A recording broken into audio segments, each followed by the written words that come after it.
ఎవరికైనా వస్తుంది, రేపు నీకు వస్తుంది, ఎల్లుండి నాకు వస్తుంది. ఎవరు చెప్తాడు గుండెపోటు? దానికి నువ్వు బ్రహ్మాండంగా దాన్ని కూడా ఒక అమానవీయ కోణంలో మాట్లాడేటటువంటి ప్రయత్నం చేస్తున్నావంటే నీకు ఎంతగా కళ్ళు నెత్తికెచ్చాయో నాకు అర్థం కావడంలా. అధికారం శాశ్వతం కాదు. నేను 89లో శాసనసభ్యుడిగా ఎన్నికయ్యా. ఇన్నిసార్లు ఓడిపోయాం, ఎన్నిసార్లు గెలిచాం. అధికారం చూశాం, అధికారం లేని సమయం చూశాం.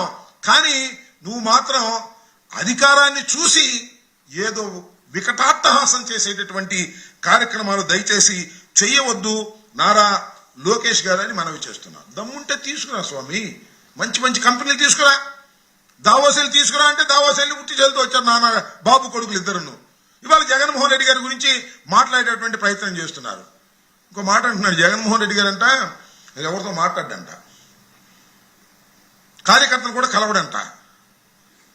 అయ్యా, పులివెందుల్లో రాజశేఖర్ గారి కుటుంబం ఓడిపోయిన సందర్భం లేదని మనం చేస్తున్నా.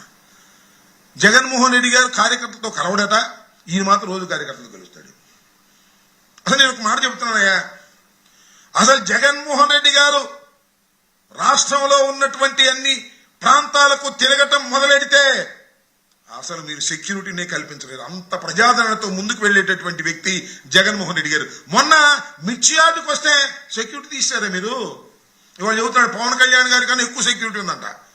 మొన్న మిర్చి యార్డు దగ్గరికి మిర్చి రైతుల్ని పరామర్శించడానికి వస్తే తక్కువ విత్డ్రా చేసుకున్నారండి సెక్యూరిటీని. జగన్మోహన్ రెడ్డి గారు, నేను మనవి